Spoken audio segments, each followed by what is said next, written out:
USCHO.com.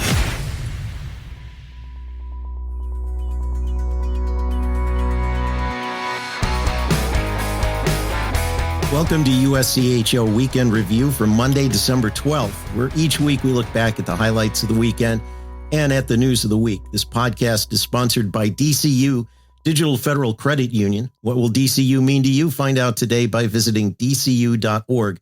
Membership required. I'm Ed Trefzger alongside Jim Connelly and Derek Schooley.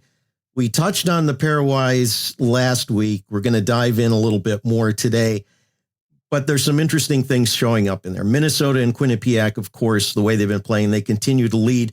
But sneaking up into number 3 is Merrimack.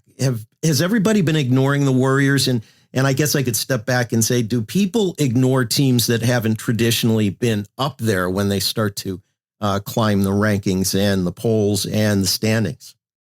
Well, before we get into the numbers, and Jimmy is the math god, I think he might have went to MIT. So he's got all this down. My wife did, so I guess I can kind of claim that I have something in my head. So before we get into that, I want to tell you the amount of comments, the amount of calls, the amount of texts, the amount of people that reached out to me regarding our show last week was an all-time high. People were they were engulfed in the high stick drama, the rules changes, the replay that we talked about. I mean, like I said, it was impressive that all those people dove in and we had a pretty good following last week. So we've got a big show to really keep them hooked. So before Jimmy starts going into all these numbers and making everybody crazy and their brains start to swell, I just want to say that really brought a lot of people thinking about cameras all over each building. And was it a goal? Wasn't it a goal? I mean, my boy, Steve Metcalf, our boy, Steve Metcalf had a really couple good opinions on it. I mean, it was very interesting and to hear the people's thoughts of it. I don't know if you had any response, Jimmy. I had none, but that's okay. I'm not as popular as you are. And before I go into numbers, I'm just going to answer Ed's question that yes, we do undervalue teams that do not typically show up in the top of a PairWise or a poll or standings or whatever it is. And Merrimack definitely falls into that. I mean, I was, looking at my ballot last night and I'm like, it can't be that hard to put them up into the top 5. And I got them in at 4 on my ballot. They're 3 in the PairWise, but at this point, there's not much more that Merrimack can do to be respected. They're winning games at home. That was, so everybody's saying, wow, they play, that's a tough building to play in. It's, they get a lot of bounces in that place. They know the bounces. It's a small rink. The crowd's on top of you. You have all those excuses for why you lose at Merrimack. But then you had Merrimack go out to UMass, and then they went down to Providence, 2 buildings that are very difficult to play in and very difficult to win in. They won both of those games. They've done it at this point. And now moving up to 3rd in the PairWise, you can't not respect what they've done. I love what Quinnipiac did this weekend. They absolutely hammered their team. I love what Minnesota did this weekend. They absolutely hammered their team. But Merrimack is the one that has opened my eyes the most. And everything that they have done for the last month and a half is impressive, and you can't. So I was prepping this last night, and I was going through their schedule. And as you get into the second half of the season, unless they start losing games they're not supposed to, they have a chance to stay really high in the PairWise. If they are as good as their record says they are, they have played and beat some really good teams. They're actually going to get some of. I don't like to say easier teams, but their non-conference schedule is not that taxing after the break. In their games in Hockey East, they're going to play some of the teams that are toward the bottom of the standings. So I think that what they've done to this point, really impressive. Scott Borick, hats off to you, your team. And it's fun to watch. Yeah, we have forgotten about them. I think it's you look and all they keep doing is winning. And I had this conversation when Steve Metcalf called me about Merrimack, and they've got a really good goalie, and they just find ways to keep winning. Whether it's a tight checking, whether they score a lot of goals. You look, they won 3-2, 2-1 over some good teams. They beat UConn 7-2. And that was their only setback, is a 3-1 loss, but they're finding ways to win. They're getting some goal scoring from some of their top players, Jeffries and Brar. I mean, those are good hockey players that are really stepping up and playing. And they got a goalie who makes saves. If you've got a goalie that, I mean, and he's huge. I mean, you see, like, I can't believe how big he is. He's 6'8", and he takes up so much net, and he's hard to score on. They've got the formula. They've got it right. They've got it going right now. And they've got two goalies. Let's not forget that they won 2 games with 2 different goalies this week. Olas is huge. You're right. And he's got, fantastic numbers, a .932 save percentage, a 1.72 goals against average. He's 6-4. Somehow it's easy to think about him. I think because he is so big and he's played the majority of the games. But Zach Borgiel, he's 7-0. He's got a .929 save percentage, and he's a 1.86 goals against average. I mean, this team, it's stacked. You start to mention some of the players, and Jeffries and Brar, Lapidin, Capone is fantastic. 9 goals already in 17 games as a sophomore. I haven't seen them in person yet, and knowing Hockey East so well, I feel like I'm missing something. I know that they're on my schedule a couple of times in the second half. I can't wait to see them. I can't wait to learn everything about this team, because they are a really complete team, it seems. And you know what? They become kind of a little bit, when you're switching ESPN Plus and all the games, you stop and watch Merrimack now. And you stop and watch them because you want to see. And the crowds there, holy cow, they're packing it in there. You couldn't get another person in there for the UConn game that was on. And then, I mean, good for them. Maybe that's this year's Union. Well, that's a good point. It's funny, Jim, you mentioned about people saying, well, the small building and the crowd right on top of you. They've been playing in the same building for years.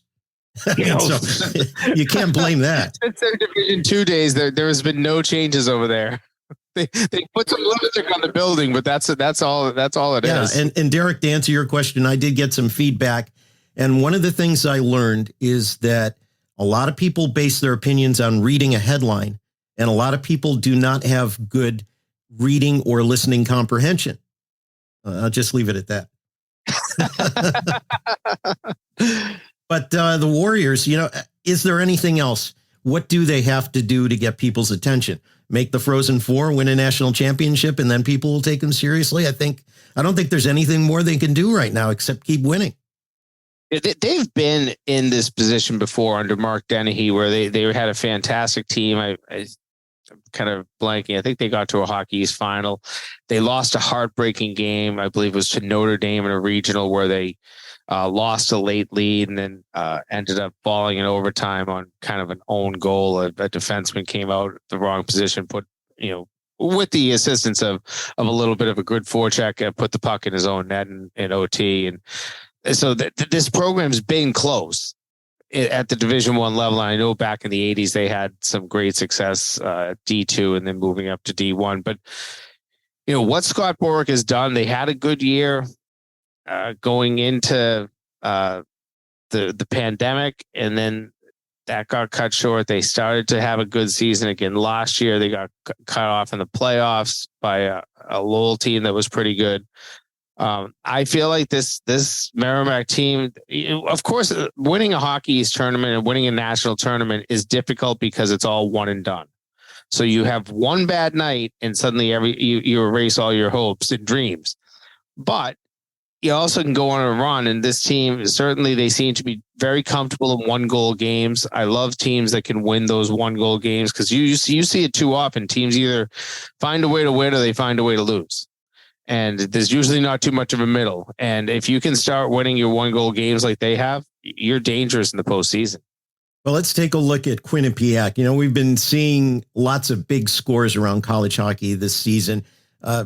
BC beating BU last weekend 9-6 is one of those.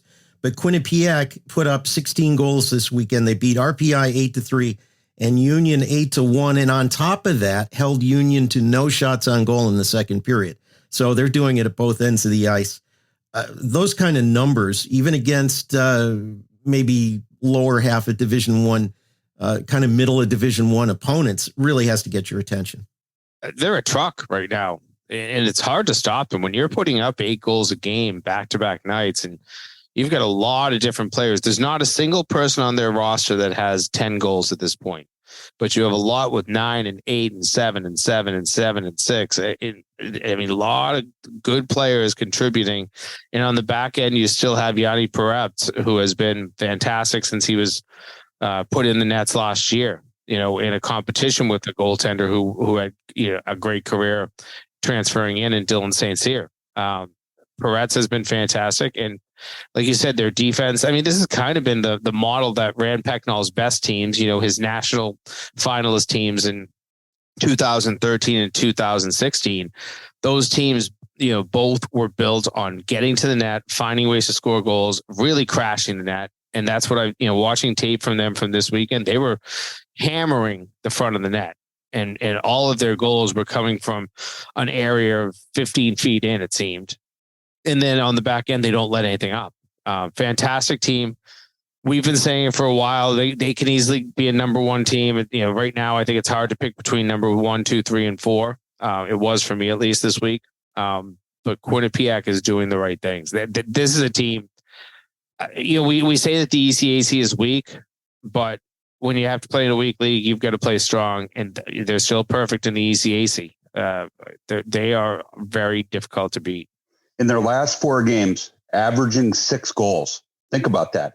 Averaging 6 goals a game in their last. That's 1992, 93 UMaine. And only giving up 2. I mean, they're the difference of average over the last 4 games is 4 goals in victory. I mean, that's crazy. Those numbers are crazy. So you think of Quinnipiac as a 1-3-1 tight checking team. They do the things they do very well. And you think of them very stingy, but now they're taking that to a whole different place. I mean, 6 goals, 8 goals, 8 goals. And then, oh, by the way, we'll throw in a 2 and win 2-1 just because, so you think you stop them, but then they stop you. I mean, once again, these are crazy numbers, and your perception of what Quinnipiac is doing is changing. Because like I said, tight checking, trap, 1-3-1 type team. Now it's this offensive juggernaut. And like you said, not getting production from just one person, getting it from a lot of people. Yeah, it really reminds me of their 2013 Frozen Four team, where you had the Jones brothers, you had Pekka, you had Langlo, you had Samuels Thomas, all with 15 or more goals that season, and they know how to score, but they also know how to defend. I'm very impressed. It's not run and gun hockey. It is not a track meet when you play them, but they are very opportunistic, and when they see the chance to attack, they smell the blood, they attack, and they're usually successful. You talk about smelling the blood, defense, goal scoring. Isn't that the formula for winning in those one and done situations? Yes, 100%. Get an early lead because you're really aggressive out of the gate. You have a lot of jump. You have a lot of excitement. You pop 3 in, and next thing you know, your opponent's demoralized. Yeah, they have time to come back, but are they going to against a team that's only given up 1 or 2 goals a game? It's hard, When you have some goal scoring that can go along with the defense, I think that's what we saw from Minnesota State last year. I think that's what everybody knew made them a good team, was that they weren't going to give up many opportunities. You were only going to get 15 to 16 shots a game against Minnesota State, and you had a goaltender that was a Hobie Baker winner. At the same time, once they put 4 in, you kind of just went to sleep. And I think I go back to the national title game, and that's what gave Denver hope, was the fact that Minnesota State had only scored 1 goal through 2 periods. You're still in the game if you're the Pioneers, and they knew that they just had to pop 1. And when they popped 1, they ended up popping multiples and did it quickly. So that's the formula to beat a team like that. And I kind of go back to Yale in 2013 against a very similar Quinnipiac team. That was a 1-0 game that turned to 4-0 in the blink of an eye, and Yale was able to shut them down, on defense. So there are ways to beat those types of teams, but I would rather be the Quinnipiac with the ability to score, the hungriness, the aggressiveness, and a great defense. That is a postseason winner for me all the time. you brought up Yanni Peretz a little bit, but last year we were talking about him being one of the big reason because his numbers were so off the chart. They're very average. They're not very average, but they're a 1.82. It's not like it was last year. It's still good numbers. He was below a goal a game last year. And now in 91.73, I mean, that's 91.73, 917 is very, that's a good, that's not great. And it's fine. It's a very serviceable save percentage. But it's not as crazy as it was. Yeah. Yes. Yeah. It's not as crazy as it was.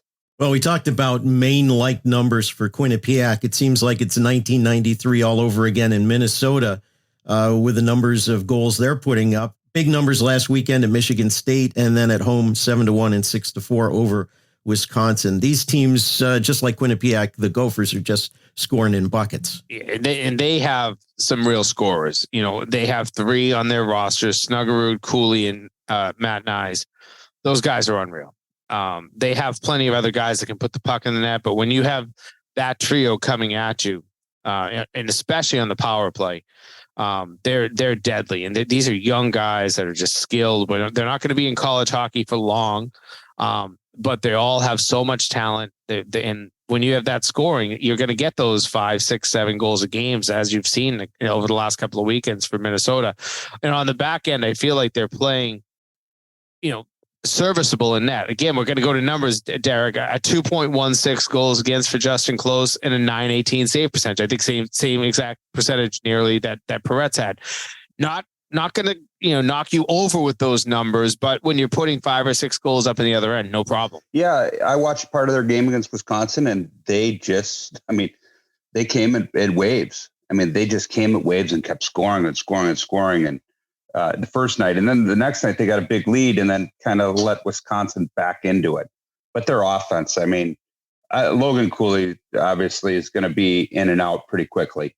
Matthew Nyes, I mean, you go down the list, you had Snuggerud. Yeah, I mean, Pitlick scored a really nice, or created a lot of energy on a goal. I mean, they just had so many different weapons that it kept coming at you. And once again, not Hobie Baker type numbers by Justin Close, but once again, both those goalies, they're really good and can take you a long way. When we go back to Peretz and Close now with their numbers, they're not the off the charts Hobie Baker numbers that you look at, but hey, they're winning hockey games. That's the biggest number. I was always told that the one number that really matters is wins. You find a way to win. And the one thing I will note between, comparing them to Quinnipiac, I do think that Minnesota is very comfortable in track meet. They get up and down the ice fast. They can get into the game. They can dominate you with their speed. And if they get into a game where you're trying to go back and forth and you get a few odd man rushes, they have the finishers. And I think when you have those guys that know how to finish on an odd man rush, you're a deadly team. Because we see plenty of, I'll call 2 games a week and they'll probably see 8 or 9 odd man rushes and maybe 1 goal out of them. You see that in Minnesota. If you give Minnesota 5 3-on-1s, they're going to score 4 times. Do you want to let's black that out? 4 out of 5 on an odd man rush. Holy cow, Jimmy! What are we, the Oilers? If Minnesota gets 4 3-on-1s, if they get 5 3-on-1s, I bet they could score on 4 of them. They have such good talent. They pass the puck so well. If you're going to look at Snuggerud and Schooley coming up the ice on odd man rushes, they're finishing. And throw Brock Faber in as the third guy coming behind. Yeah, why not? They're finishing. They have so much talent to finish on those odd man opportunities. So how much does the white ice help them at Mariucci? It's the last year for Lake Mariucci. It goes from 100 feet to 89 feet next year. Well, everybody thinks that Olympic ice helps that. Olympic ice doesn't help scoring because you're farther away from the net. If you do a great job of not giving up odd man rushes, keep a guy back and just pack everybody in and let them stay to the outside, you're fine. I think they're going to be even more of a juggernaut when they shrink the ice and they're that much closer to the net. I mean, everybody, the fad of the Olympic sheets, that's over. I think everybody's getting back to realizing they want to play like NHL players. They want to play on NHL ice. I think that's really going to help them. They're going to be so much closer than that. The games are going to be more physical because you don't hit anybody on the Olympic sheet because you don't want to get beat back to the net. You don't want to get extended. The game's still played between the dots when you really think about it. And the scoring comes usually between the dots. If you get a goal from outside, near the boards at a place like Mariucci, something went wrong. Maybe you could throw a puck to the net and you can generate 3 rebounds for guys to get in between the dots. That's about it. Maybe in the neutral zone, you can get some speed on the outside, but you still have to find a way back to the net, and it's a longer path back. So I do fear, we've seen a lot of rinks shrink down. I know out here in Hockey East, both New Hampshire and UMass shrunk their rinks down over the last few years. And it makes the game, to me, look faster. The game looks slow on an Olympic sheet. We got one more top 4 in the PairWise to talk about, and that is Denver. And unlike the teams we just mentioned, Denver's had a lot more close games, including this weekend. 2 overtime wins. They were down 2-0 on Friday and won 3-2, and down 3-2 on Saturday, and scored late and won 4-3 in overtime on the road at Minnesota Duluth. Now, the adage is that good teams find ways to win. Those overtime wins don't help them as much in the PairWise, but Denver has found ways to win ever since we talk about the stumble, the sweep on the road at UMass earlier in the season. So Denver looking pretty good and sitting in a good spot 4th in the PairWise. I think so. I still like that ways to win mentality, and you're winning games that are that close. It goes back to what we were talking about Merrimack, and they've been in a lot of close games, and Merrimack's difference is they're winning games in regulation. They don't need overtime, and that helps them a little bit in the PairWise. That's why they've jumped up past Denver. But Denver's, that series is a tough series, against Duluth on the road, down both games, chasing both games. But getting the goals, you're down 2-0 on the road, and it's easy sometimes to pack it in, but then you get the 1, then you get the 2, you go to overtime, you find the finish. And they quieted a good arena both nights this weekend. And I'm really high still on Denver, and it's 5 in a row for them. And I think 8 of 9, they're getting it done. Absolutely. And they're doing it against good teams, and they're doing it at home. They're doing it on the road. It'll be interesting to see how the rest of the NCHC plays out as this moves forward. I know we're going to talk a little bit more about them, but a lot going on in the state of Colorado for hockey right now. And Denver's going to have Lindenwood next weekend, and then Alaska, Miami. I mean, I don't see that train falling off the tracks anytime soon in those 6 games. Oh, all of them at home too. Yep. That's what I say. Miami, they just showed that they could take a game at home, but they've got to go out to altitude, the travel. That's 6 straight. The big challenges for Denver will come back in the new year, like St. Cloud, back-to-back, home and home with Colorado College. One of those games, I believe, is going to be at the home of the Avalanche, Ball Arena. Yeah. And then you got North Dakota, and we'll see where they are back then. And I mean, that's where they're going to get into the meat of their schedule. So 6 games, I don't see that train stopping for a little bit. We're going to take a break, and when we come back, we're going to take a whirlwind tour across all 6 conferences. USCHO Weekend Review is sponsored by DCU, Digital Federal Credit Union. Visit dcu.org. Sometimes it's not about wanting a new car, it's about needing one. And I needed one I could rely on. So I got an auto loan with DCU. They offer the same low rates on both new and used cars, and I was able to borrow a little extra to make a used car as good as new. My auto loan from DCU means a ride I can finally rely on, which feels like a pretty big thing. What will DCU mean to you? Insured by NCUA. Membership required. Visit dcu.org. Welcome back to USCHO Weekend Review. I'm Ed Trefzger alongside Jim Connelly and Derek Schooley. We're going to take a quick trip around the 6 conferences and see where everybody is at the break. Let's start, and we're going to do this in alphabetical order. We'll start with Atlantic Hockey. RIT leads AIC. AIC just 3 points behind. They picked up 4 points at home against Niagara last weekend. Sacred Heart lurking behind with 23 points. But there is something interesting to remember there. RIT actually has 3 games in hand over AIC, so those 3 points are maybe a lot bigger than they look. The one thing I always tell my players, you want to put up a number, but games in hand are only good if you win them. So you got to take that into some consideration. I think that the top 3 have kind of pulled away a little bit. Maybe you got Mercyhurst, who's been really good lately, who has played a lot less games maybe than some of them, kind of hanging around. You got Niagara in the middle, but RIT, AIC, Sacred Heart, those kind of have pulled themselves out of away from the pack. But like I said, don't count out Mercyhurst. I know we did a buy or sell in Niagara. I think we were all, I was lukewarm on that. I think you guys both were buying. I think they've come back to earth a little bit. But I think that you could see the top 5 kind of forming in the league. And it's good that you said it was in alphabetical order, Ed. So me and you didn't get trolled for listing Atlantic Hockey first. Now the big question is, are we going to go Big Ten next or Hockey East? And then Jimmy can get trolled if we went Hockey East next. Well, one other thing to mention with Atlantic Hockey, and actually I guess it's going to be 2 other things. RIT has already swept AIC and Sacred Heart, so those teams don't have any head-to-head room to pick up some points. Second of all, this is the only conference that's not going to take everybody into the postseason. So the 9th and 10th place teams will not advance. And right now, that's Air Force that was picked number 3 by the coaches in the preseason poll, and Bentley, who just is playing way below the talent level they have there. So both Falcons could see themselves out of the playoffs. I do want to keep an eye on Mercyhurst in this. They've only played 10 league games to this point, so they have 2 in hand on even RIT. And by the way, Derek, I want to set an over-under at 2.5 on the number of times that we're going to say games in hand are only good if you win them.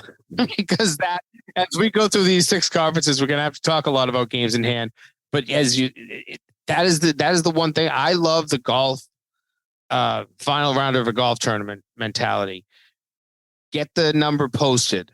Let somebody else chase you. I'd rather be getting chased in the final 2 weeks of the season than being the chaser. It's hard to pick up those points when you know you need them late. And I'll go back to our last year playing. It was the COVID year, and we had the East and West. We put up a number, and Canisius had to go get, I believe they had to get 4 points that weekend to pass us to win the Western Division pod, whatever it was. They got 3 the first night, but they got none the second night, and they did not pass us because we had put that number out there. And there's pressure on people when they're trying to make up games in hand. They know that. Yep. Everybody's got standings boards. Everybody can go on the internet. So I guess we're going to say that a lot, but that number's up there. That's a good number to put. Like you said, leader in the clubhouse, make them catch you because there's pressure, because people look at that and go, oh my God, I got to win this game in hand to leapfrog this person. And then they put too much pressure on themselves because it is the same game. It's the game. It's a game in February. It's the same game as the one in October. It's just magnified.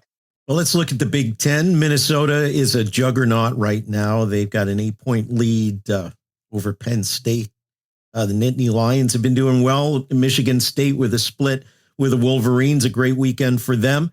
And then Michigan not doing so well in conference play. We should remember they basically lost a weekend through illness, lost both games there. But what about the Big Ten? Is this Minnesota's to lose? Is this Michigan's to try to claw back? I always feel like this is the conference where you have a team jump out and you're always saying, oh, it's theirs to lose. And then you come down and it goes down to the final week of the regular season. I'm not sure if we'll be in that situation this year. Penn State, I think, is proving themselves that they're a pretty darn good team. But then they'll lose a random game. The Notre Dame lost this weekend after a good win. So I think that Minnesota, with the good thing about the top 3 in that league, they've all played the same number of games: Minnesota, Penn State, Michigan State, and it goes 30, 22, and 20 in terms of points respectively. So that's a decent lead. That's almost a 3-game lead for Minnesota at this point. So they're in a very good position. Now it's just closing it out in the second half, and I do feel Big Ten weekends become split weekends very often in the second half. And we keep talking about, we got 6 teams here that's in the DCU, USCHO. There's a plug for DCU, by the way. Top 6. I mean, these 6 teams are in the top 20, and some of them are at the bottom. I mean, Notre Dame at 3-5. I mean, 12 points, 3-5, 1-1. Michigan 12 points. You think they're gonna make a run for that upper echelon? I think they will. And you talk about splits. I mean, if splits keep happening, I mean, that's a pretty dangerous 2 teams that are tied for 5th in the Big Ten right now. Well, the other thing too about that is if splits are the norm, which they are in the second half of the Big Ten, sweeps go so much further. So that is how if you're a Michigan or you're a Notre Dame or even Ohio State, if you're going to find a way to make a run, you're going to have to hope for a lot of splits in front of you, and you're going to have to put up 3 or 4 sweeps. Maybe it's 4 out of 5 weekends that you have to sweep in the Big Ten. But you cannot have a lost weekend at this point in the Big Ten. That is how you find yourself dropping. Let's turn to the CCHA. What a jumble at the top. Bowling Green and Minnesota State both with 23 points in conference. But Jim, you'll point out something of our over-under of 2.5 on that one. Michigan Tech with 22 and Bemidji State with 19. One weekend can make a difference in that. It's terrific. And if that can maintain itself all the way to the last weekend of the season, then it should be a great horse race in that league. Well, long story short, in that, big rebound for Minnesota State getting both wins against Bowling Green. They would have been farther down the pack, and we would have been really surprised. But that's a big 2-game sweep from Minnesota State. And then you got once again a couple groups. I mean, really 6 teams are within 6 points of the top. I mean, Ferris has played very well lately. I mean, I know that they lost their last game, but to sweep Minnesota State, they beat Bowling Green, they swept Minnesota State, they beat Northern the first game. That's a good 4 out of 5 wins for Ferris there, when that's a team that was probably picked a little bit farther down in the standings. The big surprise to me is Lake Superior not winning yet. I know that they lost a lot through the transfer portal. I know that they graduated a lot.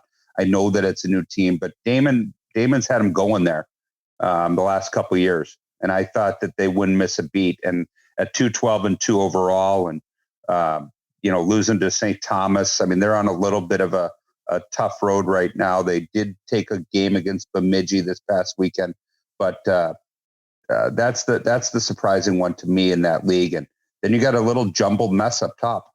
Jumbled mess is right, and I think the only way to really sort it out is to use winning percentage, because Bowling Green, they're only a 500 team. They're 7-7-0 in conference play, but their winning percentage, 548. They've picked up some points, losing games in overtime.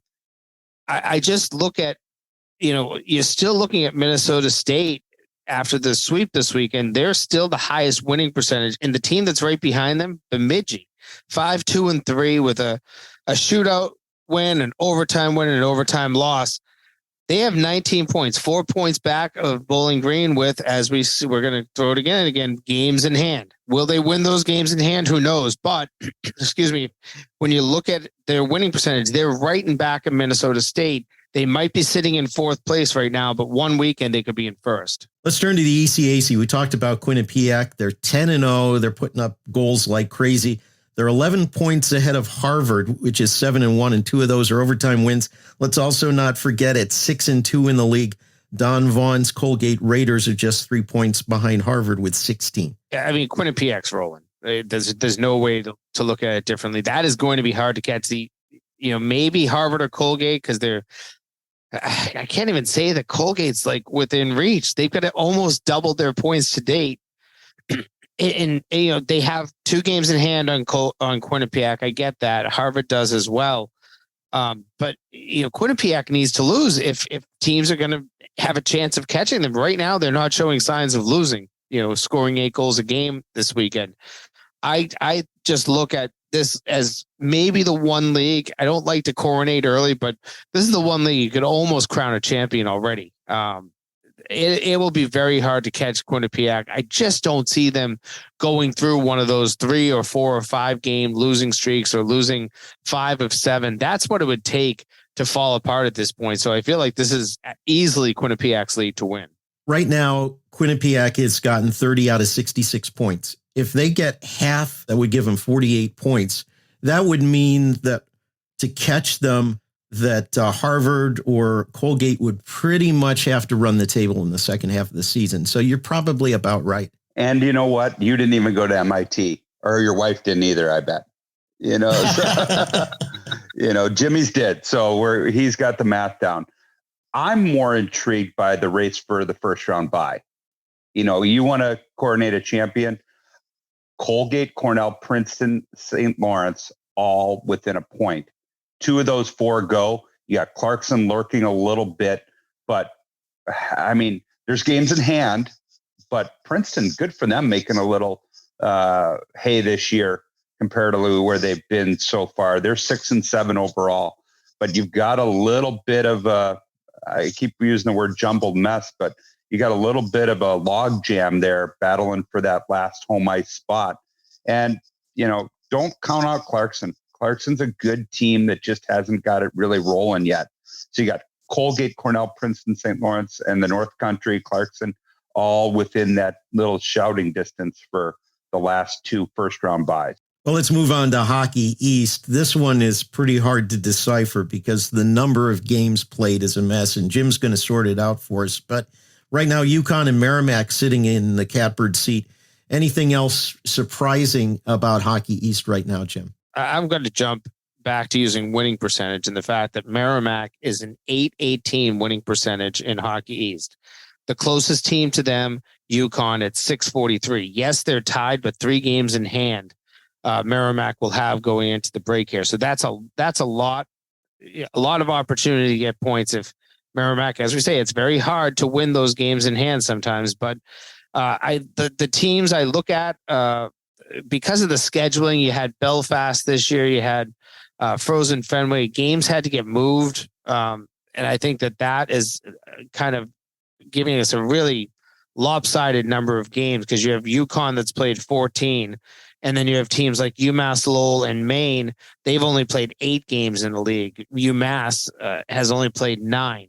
So there's a lot of opportunity for a team like UMass Lowell, a team like Maine or UMass. They're further behind. They're both have a lot to catch up. But UMass Lowell only 10 points out of first place right now, and they have 6 games in hand on UConn. Again, you got to win those games. It's not easier said than done, but to know that you've got a lot of opportunity in the second half. It's a lot of conference play for the Riverhawks going into the second half. So if there's a team that you can look at to maybe surprise, it is UMass Lowell. The one other team I'll throw in there that is playing really good hockey of late, Boston College. Keep an eye on BC. They had that crazy 9-6 game against a very good BU team the other night at home. It was Jerry York night and the place was packed.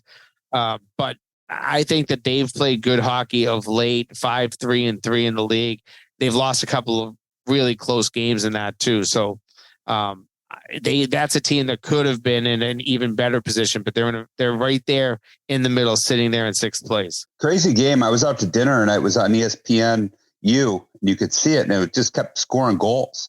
I was like, wow, so I went back and watched a lot of the highlights because I like goals and there were a lot of them. So that was a crazy one. I'm going to keep it simple. I blame Steve Metcalf. You used the Belfast, you used Frozen Fenway. Let's just blame Steve, get it over with. The one that sticks out to me right now, because I don't think they're as bad as their record, UNH. They just had a big win over Arizona State in overtime, but I don't think they're as bad as their record. They may surprise some people. They may take some games from people. And then, like you said, Boston College lurking in the middle. Here's the one thing we mentioned on the air, calling that UNH Arizona State series this weekend. As bad as things have gone for them, it was a 13-game winless streak that they snapped on Saturday night. They have not won a game in Hockey East yet, but all they need is 2 wins in the playoffs, and they're at the TD Garden. You win your opening round game, win a quarterfinal game, you're there. It's easier said than done. I get it. But in a single elimination format, you're not talking about having to win back-to-back 2 out of 3 series to get to the Garden. You're 2 wins away from the Garden, no matter who you are. They've been close, though. They've been close against Harvard. They've been close against UMass. They've lost too many one-goal games and games that they've been in position, had early leads. That has been their struggle. And I'll tell you, Saturday night, they were very good. Again, in Arizona State, talked to Greg Powers a little yesterday.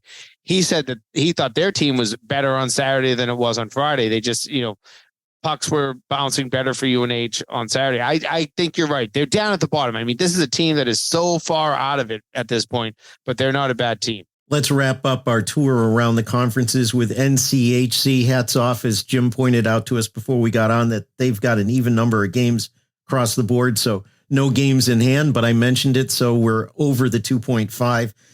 Let's take a look at that. Denver, a 3-point lead with 23 points over St. Cloud State with 20. And would you have guessed Colorado College in third place with 17? We've been sleeping on the Tigers, obviously.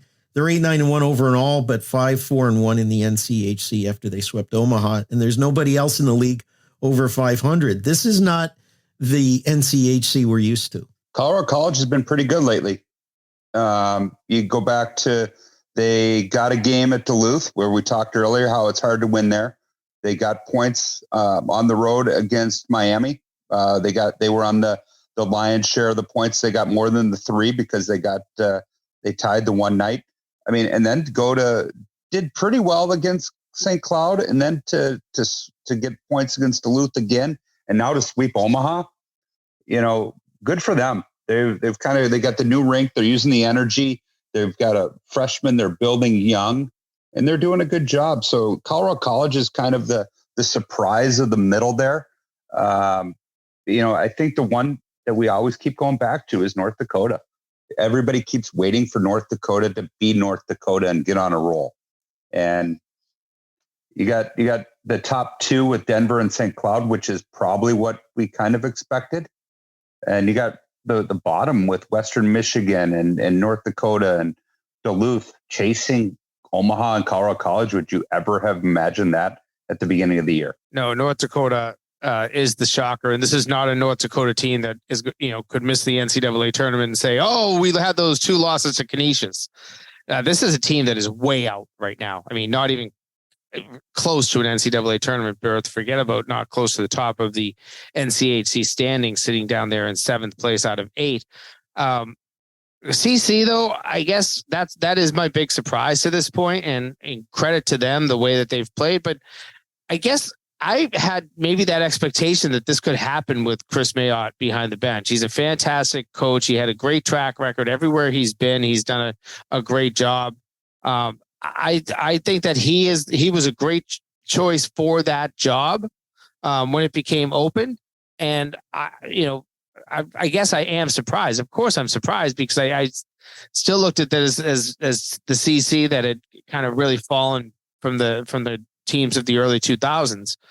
But they're on a good pace right now. They've got some work to do out of conference, but if they can start playing well and get into 2nd place in the NCHC, that's going to have some impact on their PairWise. If they can keep moving up, they're right now 1 game out of 2nd place, 2 games out of 1st place. That's a weekend. Before we wrap up, Derek, some good stuff happening around Robert Morris this week. Yeah, this is the 1-year anniversary of our program being reinstated. So we're doing a celebration week, and it's going to be really cool. It starts today. We've got a message from our new president with her excitement about hockey, and our athletic director, Chris King. We've got an endowment announcement today. Tuesday, we're going to announce the home openers for both the men and women. Wednesday, we're going to have our celebrity announcement of who's playing our celebrity game with the celebrity jerseys as well. Thursday is an action-packed day. We've got the all-time team from Robert Morris announced, 10 forwards, 5D, and 2 goalies. The fans voted on that, so there will be a few surprises, but they were fan favorites. It wasn't the best players, but the fans' favorites. And then we've got an event on Thursday night, basically a Pittsburgh hockey night around a Penguins game. Got Penguins, former Steelers, all there to celebrate the 1-year anniversary. And then Friday is the actual day that it was announced that it was going to be brought back. And we've got videos, we've got enthusiastic fans and supporters and students and athletes and other athletes from other sports and coaches all going to be online. So follow the social media accounts this week. Like I said, 1 year ago today, we didn't know where we'd be, but a year later, we're healthy. We're excited to be back. We've got more donors. We've got more excitement, more enthusiasm, great support from the university, and can't wait until I can't tell you the date and the opponent yet, but follow on social media for the first game back in October of 2023. Well, I know I'm looking forward to that, and I'm looking forward to visiting Colonial's Ice Arena, which I believe is the correct name these days, right? Clearview Ice Arena.